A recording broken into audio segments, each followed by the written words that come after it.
Gamecock fans, today is Thursday, February 6th, the year of our Lord 2025. Hope you're doing well out there today. Thursdays are not a bad day because the weekend's coming and used to have Thursday night football in college before the NFL took over and all that happy stuff. But we're not here to talk about days today. We're here to talk about something that begins with the letter D, and that's defensive tackles. And that's going to be a big conversation piece when we talk about the Gamecocks heading into 2025. And look, it's a situation where it's one of those positions where it's a mystery. There's questions, and so I think between now and the time South Carolina kicks off against Virginia Tech in Atlanta on Sunday, August 31st. It's going to be something everybody talks about, and rightfully so. You should give yourselves a hand out there in fan land because that's an important position, and the fact that everybody knows that is really, really good. I think it's kind of been beaten in everyone's head through the years because D tackle is not always a position that South Carolina's been strong. They've had some good ones, don't get me wrong, and they were really good last season.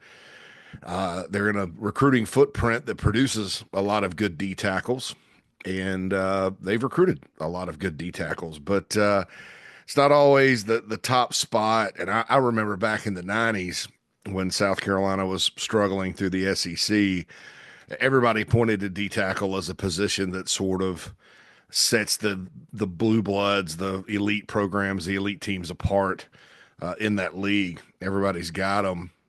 Again, their footprint's pretty good too, especially LSU and schools like that. They can, they can throw a rock and hit a bunch of talented D tackles, but it's a position that should be a concern on the defense. I look at the end spot, the edge spot, and you have Dylan Stewart coming back. That's a big old start. And then you look at the other guys, and we talked about these folks at El Coffee earlier this week. And there's a lot of potential there, frankly. I mean, there's experience, there's young players, there's guys that do need to step up, but there's a lot of potential with that spot and a lot of different options. D tackle, they don't really return very many players, three. I'll talk about three today. And the rest are all newcomers and some freshmen and portal guys and a JUCO, and so it's going to have to be a rebuilt room. So why is South Carolina in this position? And I'll start off by going through who exactly they lost. And this is a big list. Tonka Hemingway obviously played as a true freshman at end a lot and looked good doing it. Then switched inside, had a knack for the big play, exceptionally quick and athletic, a playmaker basically. A Tonka. I think Tonka could be a 3-4 defensive end in the NFL. They're going to miss him just because he's been in the mix for a long time, the entire Beamer era, late Muschamp era. Good player out of Conway, South Carolina. Covered his brother as a high school recruit as a receiver that went to Michigan. The Hemingways, don't count them out. And he had a really good run in postseason all-star games. I believe he will get drafted. Tonka Hemingway. I think he's a valuable player at that level because of his versatility and athleticism and playmaking ability. So scratch him off. He's out of eligibility. They lose Boogie Huntley, who was captain of the team. I thought Boogie played his best football this past season, heavily in the rotation. Another guy with a lot of experience, big recruiting battle win for the Gamecocks out of Hammond. Will he get drafted? I don't know, but I think he'll get in a camp as an undrafted free agent, and he's got some tools to work with. Of course, we know about TJ Sanders, who Mike Morgan mentioned earlier. I mean, his stock is through the roof, higher than it's ever been. Probably looking at least a second-round pick, maybe a first. But he has got he had just some gifts, with his get-off, natural strength, playmaking ability, fast for a guy his size, pretty good for a three-star prospect out of the low country out of Marion, who was a basketball guy. Will Muschamp and his staff got him committed. evaluated him. Beamer and his staff held on to him. He was kind of looking around during the transition. Tracy Rocker, the former D-line coach, was here for a minute, but he's the one that got him done. So we should be thankful for that at least. And he ended up being a really good player, and that's the developmental guy. If I've ever seen one, he was on the scout team. Beamer's told the story. Hey, we saw this guy on the scout team just blowing everybody up, and hey, it's TJ Sanders. So, really good player. Couldn't be more, proud. I mean, I don't know TJ personally, so, but we should all collectively be proud of TJ Sanders, a small town South Carolina kid from Marion that is going to make money in the NFL. And I'll tell you this too about that. It's Marion is a place that I knew as a child because of Jimmy Carter's fireworks. You guys remember Jimmy Carter's fireworks right there when you're going into Myrtle Beach? My mom was from Myrtle Beach. And so we would go that way, and you knew you were tantalizingly close to Myrtle Beach when you saw Jimmy Carter's fireworks, but it's still a kind of a haul, after you get past that. You think, because you got to get Gallivant's Ferry and then Aner, and then if there's traffic in Conway, and then God forbid that stretch between Conway and Myrtle Beach through the years just gets tougher and tougher and tougher right there. Coastal Carolina area, Waccamaw Pottery, going down, I believe it's 501 heading into Myrtle. But I'll say this, TJ Sanders from Marion is going to be a big loss. You're going down the list. DeAndre Jules, this guy, I feel terrible that he got hurt because I thought he was playing exceptionally well. He was a grad transfer portal guy from Pitt. And Pitt, he played well at Pitt. He's a Maryland prospect and 5 unassisted tackles against Old Dominion. To have that many unassisted tackles as a D tackle that means you're making plays. You're getting off blocks. You're tackling people. I think he had a block kick in that game too. Man, it's kind of tough luck for him and for the Gamecocks that maybe that injury didn't happen a little earlier. It happened after he had already passed the red shirt threshold. And it'd be nice to have him back because I think he's really good. I don't know that there's enough of a body of work for him to get drafted. I think he'll get in a camp, though, as an undrafted free agent and probably will play pro football. So we've just talked about 4 guys, and 2 will be draft picks, and then the other 2 will probably have a chance to play pro football. And then the 5th one's Jamal Weish, young player. I don't know how young he is anymore, but a backup. Made some strides here. I transferred to Marshall. I think he can go play at Marshall and be pretty good doing it. Was a part of that 2022 D tackle class. So why? So you got to ask yourself, why is South Carolina in a situation where they have to kind of rebuild the room? And this has happened, the last few years at different positions, and South Carolina's always been fine.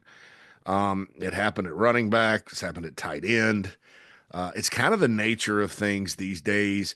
And I think with the transfer portal, yes, new coaches can come in and fill gaps. But there are some gaps whenever you have a coaching transition. Now we're heading into year 5. And if you look at the recruiting, South Carolina's kind of stacking guys and doing well. I can't guarantee that, and this isn't as bad as like running back last year, tight end the year before, because there are some players coming back, but I can't guarantee it'll never happen again. But I think you'll see it be a little less dramatic where, under Beamer, the whole group isn't walking out the door and you got a bunch of new faces. But yeah, you go back to that class that former D-line coach Jimmy Lindsey signed, and they struck out. Let's just be honest. They signed 4 with Weiss leaving, 0 for 4. And whenever you have that, and then the next class, I think it was in between Jimmy Lindsey and Travian Robertson. That change when he went to LSU, Lindsey did, it happened like in May. So you're like way on down the road. Keep in mind, Official visits start in June, and most guys are committed by the time the season starts. Um, and then everybody signs in December now. So it was almost like back in the old days, someone leaving like right in smack dab in the middle of November or December, and then you're trucking towards that January signing day. So I don't know. That was tough, and I think it's a little different than that because back then when you had the January signing day, coaching changes were sort of uh, common for a while, and then they started doing it where if you were going to go take another job, you'd wait until everybody signed. I don't know. I don't know how I feel about that, but that was kind of tough. And back then too, assistant coaches were you had area recruiters, and they were kind of more prominent than position recruiters. Now it's all by position, and you have a bunch of personnel and staff that handle your recruiting, and they're off the field, and so the blow is lessened. But when you do that right in the middle of crunch time, that hurts. And then on top of that, the board that year, I think this is 23 class, they were in on 4 or 5 really good D tackles, and all of them went to Georgia. So Georgia was rolling at the time. Georgia, I think it's a standing joke on the BigSpur.com and elsewhere that Georgia signs 38 D tackles. Then Xavier McLeod left, and Xavier's at Georgia playing. So a lot's happened at this position. I do not think it's fair to criticize Travian Robertson's recruiting because I think he's done a really good job in the portal, and it doesn't really matter if it's portal or high school. I don't think that's there's much difference. If you can recruit, you can recruit. I know he lost Amari Adams. That was a big deal. Amari from South Florence went to Clemson, and that's going to happen. Clemson's in the state too. Nick Eason did a good job recruiting him, and he finished as like the 7th-ranked player in the country overall per 24/7 Sports after tearing it up at the All-Star game out in San Antonio. So there's another loss. It's kind of the I-20 what might have been, because Xavier McLeod was from Camden. He's at Georgia. Amari Adams from South Florence. He's going to Clemson. So when you lose guys like that, that are in state that you're counting on, and Xavier was here for a while, but ended up getting dismissed from the team, and for good reason. And he seems to be doing fine at UGA right now. Yeah, so you've got to, you lose guys like that, and then you have an offer with the guys that really should be starting to play. It's going to put you in a position, and it's nobody's fault. I mean, I just rattled off like a bunch of extenuating circumstances. Losing Amari Adams is probably, they got beat. It happens. And what also happens is sometimes you get I think it's Jokey Smurf from anybody watch the Smurfs when they were kids? The dude that gave the exploding packages all the time.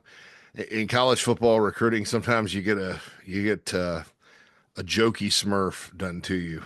And that's what happened with that 0 for 4. I mean, you watch those guys on film, you see the measurables, and you think, well, they've all got a chance to develop. Yeah, I mean, I think they were clearly developmental players, but man, that wasn't all of them not working out. And, like I said, you watch them on film, and there was reason for optimism. There was a quickness and things like that. And then you start getting feedback. These guys, I don't know, from other folks. So that happened. That's why the Gamecocks are, in need of some new faces, or we're in need of some new faces.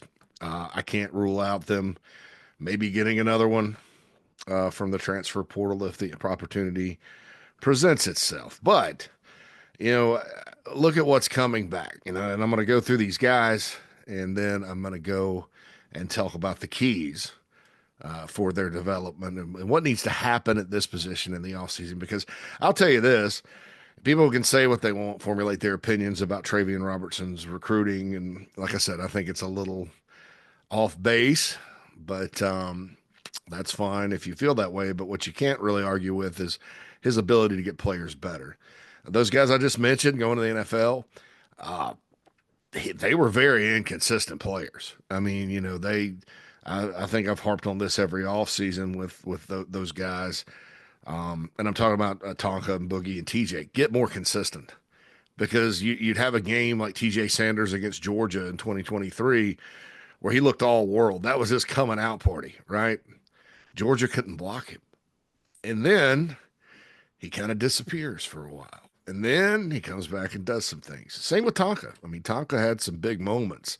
Tonka had the ball in his hands a bit, but it'd be up and down. I said Boogie Huntley played his best in 2024. That's largely because he was very consistent. And so I think there's something to be said for the coaching there. And, Travian Robertson, who's his mentor, the late great Brad Lawing, that's kind of what he did, just developed guys. He would take players that were highly rated and do well with them, and take players that were lower rated and develop them. And a lot of it's because of the practice style. I've practices were actually open when Lawing was at South Carolina. And I remember I'd go to practice and watch him, and the D line was moving, and he coached the ends and the tackles. Everybody, Clowney, Lottie Azure Boy, Travian Robertson himself, always moving at practice. And boy, that helped that group, right? I mean, the way they practiced translated to the games. Travian does the same thing. I remember then after Lawing left and his replacement going to spring practice and fall practice, and a lot of standing, a lot of talking, a lot of teaching moments, and that's fine. You need that.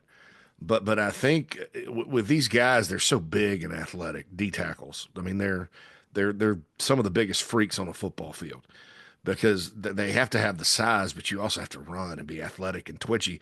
Otherwise, you're an offensive lineman or not playing football, and they just, so I think there's a difference. Now, I'm not saying that coaches that, coach and are cerebral and teach can't get it done. That's not uniform.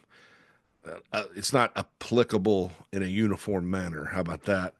But the guys I've seen at South Carolina, they've got in a Brad Lawing, Lance Thompson.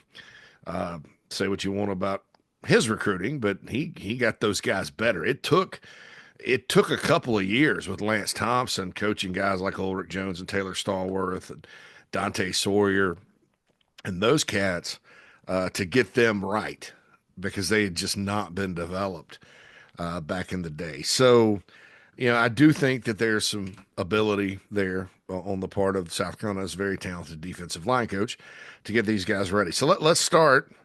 And the returners. We've talked about Monkel Goodwine here and elsewhere. Came over from Alabama, hadn't played a lot. Played in all 13 games last year. Looked pretty good. I think he's got good get off, good pursuit, strong player. Was a top 100 recruit out of the state of Maryland. Went to Alabama, never played. And came to South Carolina and played a lot. So essentially, as far as playing in games in college football, last year was his first full year. And I think he had a pretty good debut. He was part of the rotation, played lots of snaps, that kind of thing. But he's going to have to be the guy or a guy. Maybe, as we go in. I talk a lot about who's going to go out there first at spring practice. Michael Goodwine will probably be one of them. And look, if he wants to get back to the level, his projection as a recruit and play in the NFL, you got to go out and have a big year this year. So keep an eye on him. He's certainly capable. Nick Barrett seems like he's been here a long, long time. This is a player out of North Carolina that the previous staff got committed, and then he stuck with Beamer, sort of like TJ. He's same class as TJ Sanders, and they loved him. He was a brilliant student, Rhodes Scholar, has gone, through the years, reshaped his body a bit, played last year, but got to redshirt, played in the bowl game, unfortunately. He was in the game on the 60-yard run by Illinois to salt the Citrus Bowl away. He just got blocked, I think, double teamed. on that one, but that's what you take on the double team and your linebacker. I don't know what exactly. I need to go back and watch that. I don't know what exactly happened. But you can see on the film, he got blocked. But Nick needs to continue to work hard and reshape and get ready to be a starter. And it was fortunate that they got the red shirt because at the very least he's part of the rotation. Um, I think that there's been some moments he's looked really good. We'll all always remember the interception in the second half of the Gator Bowl. It's rare for D linemen to get their hands on the ball.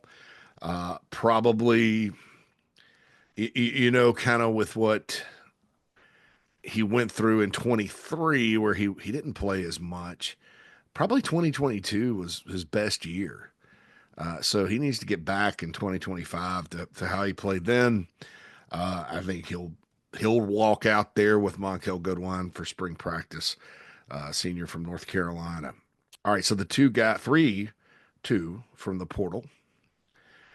Gabriel Brownlow Dindy. Now, this guy was, I think, the seventh ranked player in the country coming out, signed with Jimbo Fisher's much ballyhooed and majorly disappointing 2022 class. Yeah, where they were number one in the country. NIL had just become a thing. A&M decided, hey, we're going to take advantage of this new system, and they did. And he, kind of like Goodwine, never played for a number of reasons. Now, I haven't dug in with Goodwine. Everybody at Alabama I talked to was just like, hey, just was good. We just had other guys. Brownlow Dindy was sort of a mystery out there because he didn't really like some of those other guys. Like Walter Nolan started his career at A&M and played. And there's guys on that D line that were part of that class that are still there that played. With him, he didn't play. And then they had a coaching change and some guys left and he still didn't play. I was told it probably wasn't really a fit. The Elko staff probably, and he weren't, they didn't jive a whole lot. And I don't know, maybe they just didn't like him as a player. I have no idea. There are no red flags with him, but he is ultra athletic, multi-sport athlete in high school, very twitchy, Lakeland, Florida. For as far as he's concerned, you've got a lower floor and a higher ceiling.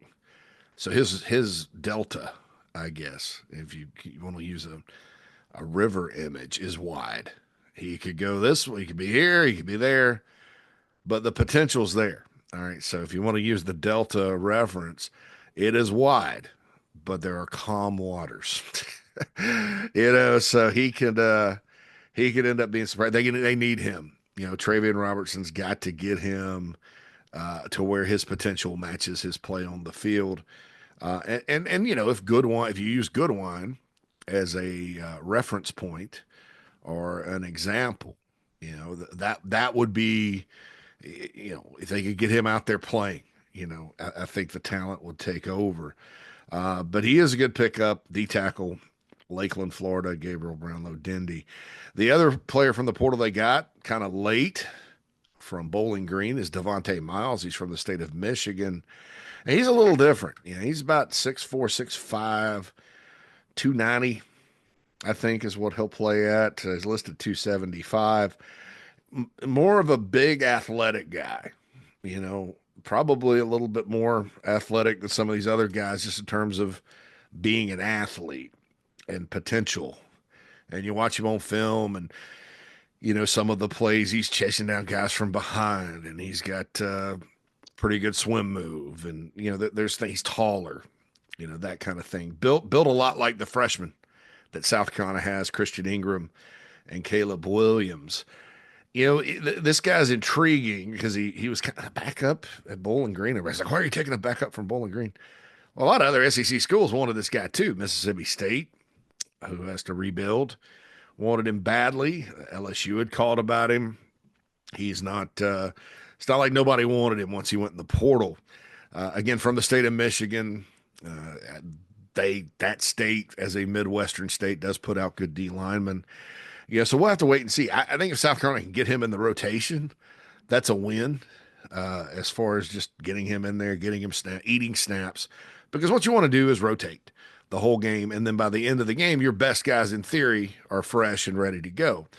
And I think that's what they did that last year. They rotated guys in and out, and most of the time they were ready to roll in the fourth quarter as a defense. So Devontae Miles. Now Xavion Hardy is a player, number one JUCO in the country. Gamecocks did fight off Mississippi State because they placed Xavion, and then he goes to junior college, East Mississippi. Mississippi State got him committed, and the Gamecocks flipped him back on signing day. This is a player a lot of fans have been waiting to arrive for a long time. 6'5", 290 right now. Probably will bulk up a bit. Now, with junior college players, we've seen some come in and they were expected to play and they didn't. We've seen some come in and play quite well. You go back through the years, Daryl Shropshire back in the Holtz era, D tackle. Javon Kinlaw was part of that 2017 team and got in the rotation and just got better and better. He had 3 years left when he got back. You know, there's been some players that they've been able to plug in. Sean Smith from back in the day. Sean actually had a better pro career than a Gamecock career, like some. But you know that's kind of what happens with JUCO D tackles is it's hit or miss. Really, all JUCOs. You know, Keyshawn Nixon's a guy like Sean Smith. Look, he's in the NFL playing a lot. Didn't hear much from him his first year at Carolina. Second year he was at corner, where was a more natural player. Didn't hear much from him, but he kind of almost quietly had a good season because he didn't get picked on or anything. Just never heard anything about him. You know, not a lot of big plays, but that's another example of a junior college player not at D tackle. But you know, so based on what I've heard about Hardy, very impressive in workouts so far. They think they hit. So the pads aren't on, practices haven't started. You know, the development on the field has not started. They're in the weight room and conditioning. So we'll see about that. Cautiously optimistic on Hardy. And I'll circle back and say this. If Hardy and Brownlow Dindy beat out Goodwine and Barrett for the starting job, that's good. That's good because that means those guys are ready to go play. Because Goodwine and Barrett are kind of proven commodities. You sort of know what you're going to get. You do hope for improvement from both, but they're the ones, like I said, that are going to march out there. And if nobody better beats them out, then they're going to be the guys. Now, you know, that's not 100% hard and fast rule because it could be that Goodwine and Barrett got a lot better, and then these guys get better, and then you have a rotation. So it's hard to say, but I think if you do start to hear Brownlow Dindy and Xavion Hardy being the top two guys, that's probably a good sign South Carolina's going to be okay on the inside. Rondarius Porter is a player that was a walk-on D tackle. His brother's on the team too. From the low country, started getting snaps at the end of last year, about 6 or 8 a game. I think he's 6'2", 280. Reminds me a little of Jabari Ellis that was here. Jabari was kind of that undersized guy, certainly had a good senior year. He wasn't that far down I-95 towards Charleston from Lake Marion, but certainly a player that helped the Gamecocks during his time. And you say, well, JC, Jabari Ellis played a ton of football.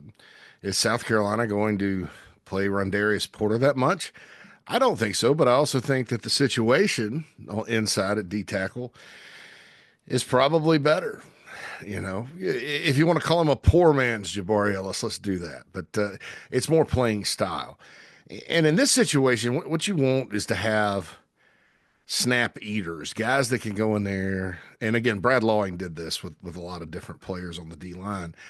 They can give you 8 to 10 snaps, 6 to 10 snaps, and you rest your other guys. And the guys that you can put in that won't get you beat, right? And Porter started doing that at the end of last year. He was on special teams.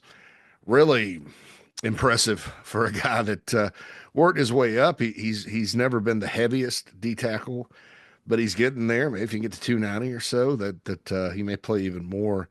But he's not a player that you can just count out because he's a walk-on.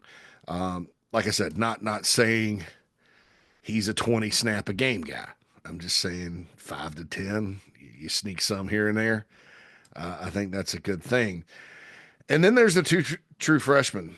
Caleb Williams, a 4-star out of Virginia, who the Gamecocks won a recruiting battle for, is already on campus, listed on his visit at 6'6", 275. Can he get to 6'6", 295? I think he's a guy, when you watch him on film in high school, development needs to take place, just like with everybody. But he's a potential player. And can you accelerate that and get him into the rotation as a true freshman would be the question there. And then Christian Ingram, who's not in yet, same way. Late get out of the state of Georgia, did claim a Georgia offer. Gamecocks ended up winning a recruiting battle for him at the end. Very smart to identify him and get him in. Good job by Travian there. Not sure if he'll play or not this season, because if you don't come in early, sometimes it's hard. But certainly is a guy for down the road at least. And you never know. You start you get a player in there that can again eat some snaps for you. Then you can rest your frontline guys. That's always good. So what needs to happen with this group collectively? Well, number one, everybody I just talked about needs to get better between now and the start of the season. The good news is most players do. Some don't, but most players do, especially in football, especially at this spot.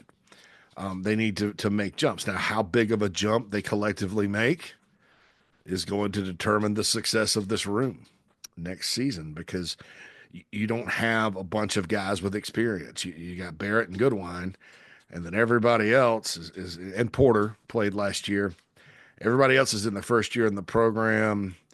Hardy's coming from JUCO. Brownlow, Dindy, and Miles played, but not a ton, especially Brownlow, Dindy. And then you got freshmen. So, it's a situation where we're heading into the great unknown a bit, but the potential is there. So everybody's got to get better. Number two, Brownlow, Dindy, and Hardy, as I talked about, need to approach their ceiling, get toward their ceiling.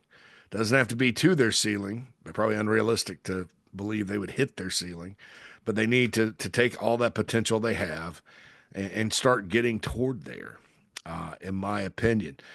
Number three, I think everybody's got to get stronger. Not that Barrett and Goodwine aren't strong, but you, especially the guys coming in their first year in the SEC, you have to be strong to play on the inside, and along with the gifted athleticism some of these guys have. And those would be my three keys, during the off season, and may the best two win that are going to start. And then hopefully there's a rotation behind them of at least 4 players, preferably 5 or 6. That's, they rotated 4, 5, 6 last year at times, and 6 at DN. So that's very helpful when you can do that with your defensive front, because again, by the time the fourth quarter gets there, you're trucking right along and ready to go. Moving forward to 2026, I think D tackle is a critical position in this coming class. Ben Boulware, yes, his name's Ben Boulware. He, a 4-star guy from North Carolina, has set up an official visit for the end of May. You've got Aiden Harris from up there in Charlotte, and his brother. Looks like he's going to make an unofficial. State of North Carolina has a lot of D linemen in it this cycle, a lot. Ends and tackles. There's a reason they call the Carolinas D-line heaven. So that's going to be critical, but they've offered a lot. There's a player named Tico Crittenden from Lithonia, Georgia, and he popped up on the radar, and 6'5", 305. Probably will visit at some point. Lots of offers. So they're expanding their, they've cast a wide net for D tackles. I think they need 3 or 4. Hopefully with this high school class in 2026, they don't go over. Because honestly, folks, Goodwine and Barrett are gone after this year. You hope that the 3, the 1 JUCO and 2 portal guys, they're back I believe. Yeah, they're all back in 2026. And then you have Williams and Ingram. So you probably need to stack more behind those guys and kind of solidify that position for the future because, South Carolina did really well. When they've done really well in the portal overall, getting D tackles. Some would say fortunate because, this cycle for 2025, where you got Brownlow, Dendy, and Miles, wasn't exactly as deep as 2024, where you had Walter Nolan going to Ole Miss, who's a stud. And I can't believe some people have him at the end of the first round. That doesn't make much sense to me. But you had him out there, and you had Carolina got DeAndre Jules and Monkel Goodwine. That was huge. I mean, I know I keep talking about Jules, but folks, he's a really good player, and they were able to stack them. And then they were fortunate this cycle too because it wasn't as deep of a pool. Hopefully they were fortunate. Hopefully these guys work out. All right, that does it for coffee. Nice little defensive tackle talk here today. It's going to be a discussed position. Put your comments, in the comments below. I don't always read all of them, but sometimes I'll respond to them. But put your comments in. Tell us what you think about the D tackles. Who do you think is going to start? Be sure to hit that subscribe button right here on Chief Sports South Carolina. That helps us grow and helps people listen to our stuff. Also, don't forget tonight, 6 p.m. tip-off, Gamecock women, number 2 Gamecocks at Georgia over in Athens, SEC Network Plus for that. The men play this weekend. Don't forget Inside the Gamecocks, the morning show, and Inside the Gamecocks, the show, coming up later today. I'm JC Shurburtt. This has been Coffee. Have a wonderful Thursday, everybody.